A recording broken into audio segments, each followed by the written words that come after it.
Here it's a shape here I have taken.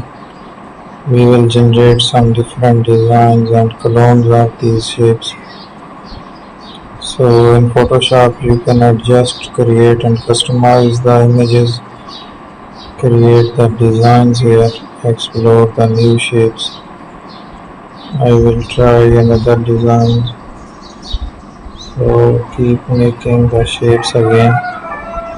I will use the pattern stamp here, use an eraser tool.